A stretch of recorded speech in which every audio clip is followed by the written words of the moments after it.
ay magdilig.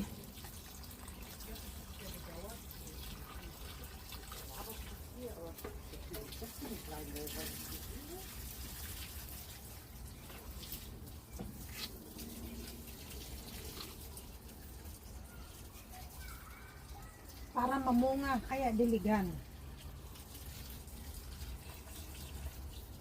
Pag ang tao hindi dinidiligan, hindi rin mamumunga. Kaya dilig-dilig ang kailangan natin.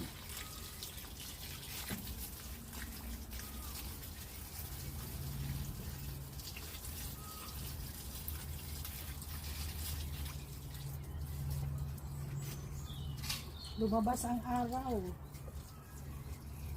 Nasa ano tayo ngayon?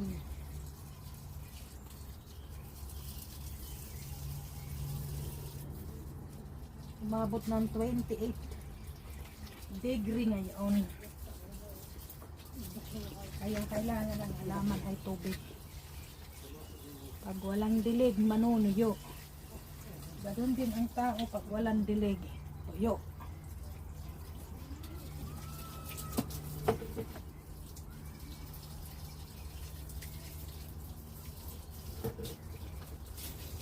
Kaya maghanap ng magdidilig.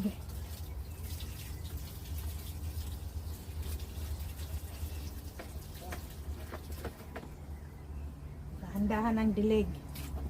Dahan-dahan ang dilig. Para lahat basa. Pag pinirsa mo ang dilig, hindi lahat mababasa.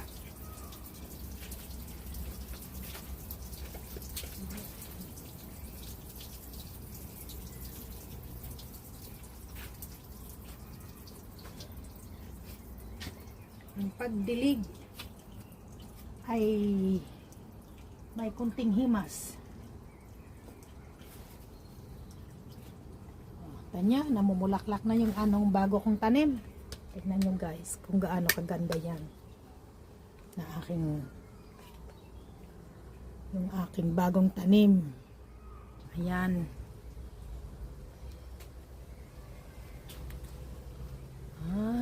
Kay ganda, di ba? Ang bilis niya na mulaklak.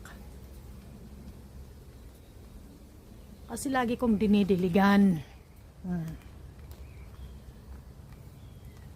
Pag may dilig, mabilis lumaki.